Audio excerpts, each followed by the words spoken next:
அலைக்கும் வரஹ்மத்துல்லாஹி வபரகாத்துஹு. தொழுகையின் விஷயத்தில் அசட்டை செய்பவருக்கு கபரிலிருந்து வெளிவந்த பின்னால் கொடுக்கப்படும் 3 தண்டனைகள் வருமாறு: 1. கடுமையான முறையில் விசாரணை செய்யப்படும். 2. அல்லாஹ்வின் கோபம் அவன் மேல் உண்டாகும். 3.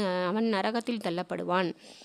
அவனுடைய முகத்தில் கீழ்க்கண்ட 3 வரிகள் எழுதப்படும்: அல்லாஹ்வின் கடமையை பாழாக்கியவனே, அல்லாஹ்வின் கோபத்தை பெற்றவனே, உலகில் நீ அல்லாஹ்வின் கடமைகளை புறக்கணித்தாய், இங்கு அவனது அருள் உன்னை புறக்கணித்து விட்டது. தொழுகையை விட்டவன் இஸ்லாத்தை விட்டு வெளியேறி விட்டான் என்று சொல்லப்பட்ட பின் அவனுக்கு எந்த அளவு தண்டனைகளை பற்றி அச்சுறுத்தினாலும் அது குறையே. எனினும் ஒருவன் குற்றவாளி என்று முடிவு செய்யப்பட்ட பிறகு அவனை மன்னித்துவது அல்லாஹ்வின் விருப்பத்தில் உள்ளது. திருக்குர்ஆனில் இன்னல்லாஹ லா யக்ஃபிரு அன் யுஷ்ரக பிஹி வ யக்ஃபிரு மா தூன தாலிக லிமன் யஷா. நிச்சயமாக அல்லாஹ் அவனுக்கு இணை வைக்கப்படுவதை மன்னிப்பதில்லை. இஃது அல்லாத பாவத்தை தான் நாடியவருக்கு அவன் மன்னிப்பான் என்று அல்லாஹ்வே கூறியிருக்கின்றான். இவ்வாறு மன்னிக்கப்படுபவன் பெரும் பாக்கியசாலியே. எனவே கவனமாக தொழுவதற்கு எல்லாம் வல்ல அல்லாஹ் தஆலா நமக்கு தௌஃபீக் செய்வானாக. ஆமீன்.